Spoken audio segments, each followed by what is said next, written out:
Caríssimos e caríssimas, obrigado pela presença, pela sua paciência, pela sua audiência.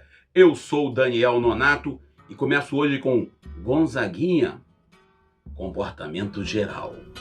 Você deve notar que não tem mais tutu e dizer que não está preocupado. Você deve lutar pela xepa da feira e dizer que está recompensado.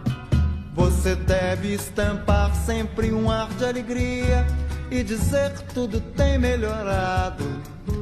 Você deve rezar pelo bem do patrão e esquecer... Muito bem, meu povo, minha pova, amigos e amigas, nós estamos caminhando no Brasil, que vive uma das situações mais complexas, que podemos dizer, essa queda de braço entre o Poder Executivo, querido presidente Lula, e o Congresso Nacional, essa briga aí, que quem perde no final é o povo. Dessa vez, a disputa, já acontece há um bom tempo, gira em torno do IOF e do controle dos gastos públicos. Os deputados, queridos, bonzinhos, santos que são, eles primeiro vetaram que o presidente aumentasse IOF. Beleza, concordo com eles e discordo deles, sou igual o Monark. Mas, depois eles propõem, aí nós temos aí, né, o aumento do número de deputados. Segundo ponto, eles também tentam agora, né, vamos botar agora para votar o aumento do salário deles. E Lula ameaça fazer um corte, ou seja, vetar o aumento. E aí começa os deputados federais, como forma assim de retaliação, as manobras parlamentares que ameaçam travar o orçamento geral. Mais uma vez o povo assiste de camarote ao teatro e tem aquele pessoal que fala, não quero saber de política, política não é para mim, não é assunto para eu, não saber de nada. E nós estamos aqui só nos lascando.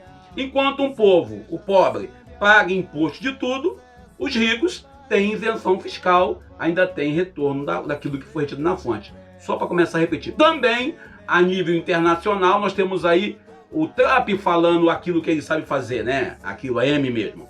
E aí o Trump aí falando, defendendo o embusteiro do Brasil com o presidente. Se engane quem pensa que ele está defendendo o Jair Mentira Bolsonaro por causa da beleza do Jair Bolsonaro. É porque no domingo passado o nosso querido presidente Luiz Inácio Lula da Silva falou que precisaria criar, né, uma moeda extra, uma moeda diferente, a exemplo do euro, a exemplo, né, das moedas que se discute por aí, para poder fazer frente ao dólar. Ou seja, quem está envolvido nisso?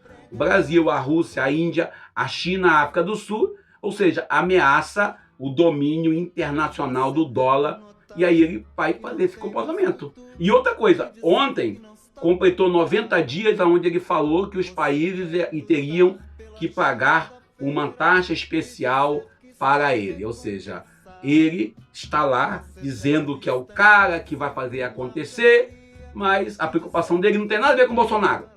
Tem a ver com a possibilidade dos BRICS, e quem preside os BRICS atualmente é a ex-presidente, né, do Brasil, a querida Dilma Rousseff.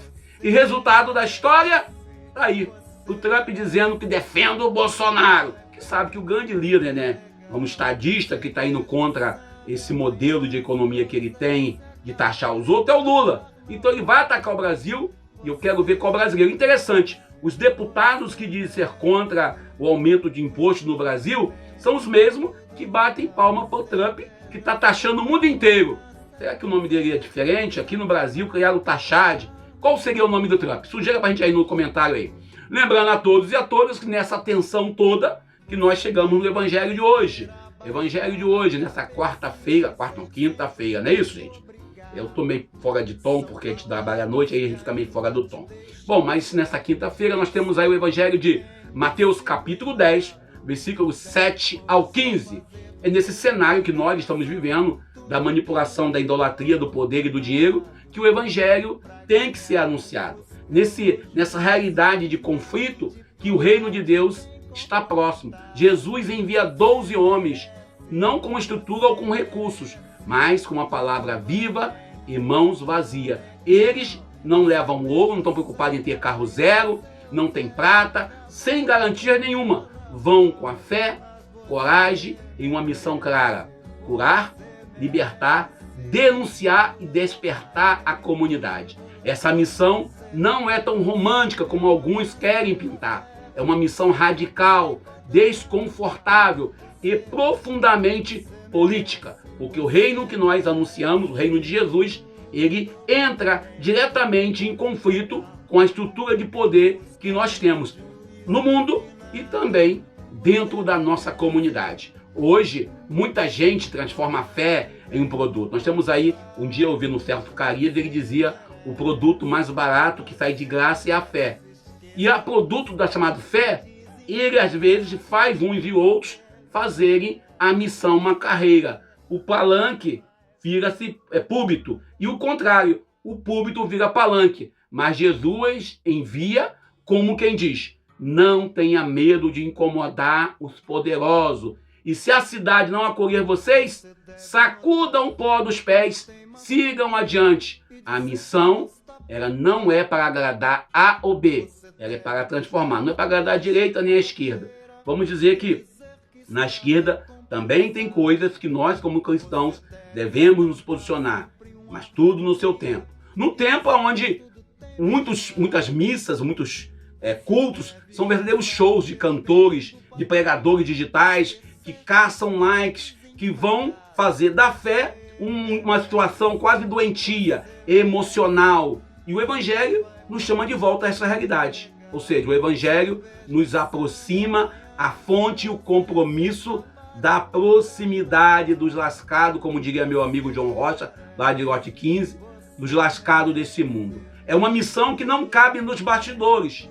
Ou seja, a extrema-direita, que nós conhecemos nos gabinetes, nesses encontros que fazem aí, né, onde parece mais um culto protestante, um culto pentecostal, esses comícios que ele diz que não é comício, e também a realidade do clericarismo, muitas das vezes padres se achando donos da missão, donos da igreja. Eu lembro até hoje de um jovem padre, um tempo atrás, eu disse, nós como igreja devemos nos posicionar dessa maneira.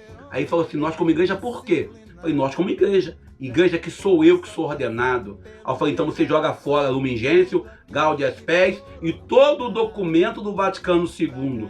Eu não vou nem entrar no contexto da Didaquê, nem no contexto lá da igreja primitiva, nem no Atos dos Apóstolos. Nesses corredores que nós encontramos os piores, eles evitam falar de justiça social. Eu vi num vídeo ontem um cidadão falando, o Papa agora está recuperando aquilo que Francisco destruiu. É aqueles que são inimigos da igreja, dizendo que são a favor da igreja. E a gente lembra claramente do grande bispo de Nova Iguaçu, quando fala em missão, Dom Adriano Hipólito, terceiro bispo, viveu isso na realidade de Nova Iguaçu. Ele foi sequestrado em 76, foi espancado e, de verdade, deixaram ele nu. A sua catedral, a nossa igreja-mãe aqui na Baixada Fluminense, a Catedral de Santo Antônio de Jacutinga, teve uma bomba colocada aqui. Mas Dom Adriano se manteve firme e fiel até o fim. E dizia, com muita esperança, o céu começa aqui. Essa missão de Jesus, o reino de Deus está próximo. E o céu começa aqui através do quê? Da nossa missão. Não é esperar o paraíso que vai chegar, não é para esperar uma paz que vai acontecer do além, do apocalipse que alguns tanto falam. Ela acontece agora, nos momentos difíceis da história, nessa encruzilhada aonde Jesus também enviou os 72 no domingo passado, como nós vimos em Lucas 10, versículo 1 ao 12, versículo 17 ao 20, como ouvimos no domingo passado. O envio é coletivo, ninguém se salva sozinho, não é uma individualidade, ninguém pode ir para o céu sozinho.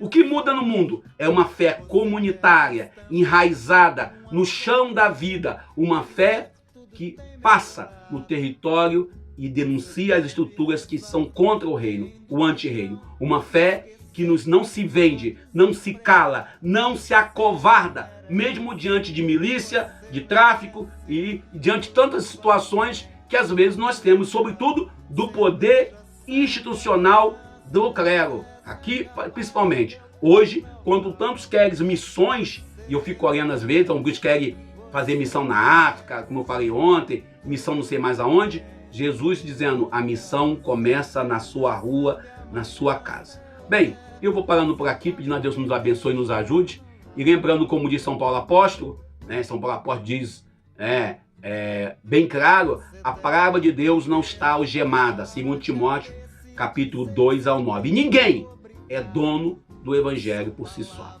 Fiquemos com Deus, que possamos ser fiéis ao seu amor. Eu sou Daniel Nonato. Deve, pois, só fazer pelo bem da nação tudo aquilo que for ordenado, pra ganhar um fuscão no juízo final e diploma de bem comportado. Você merece, você merece.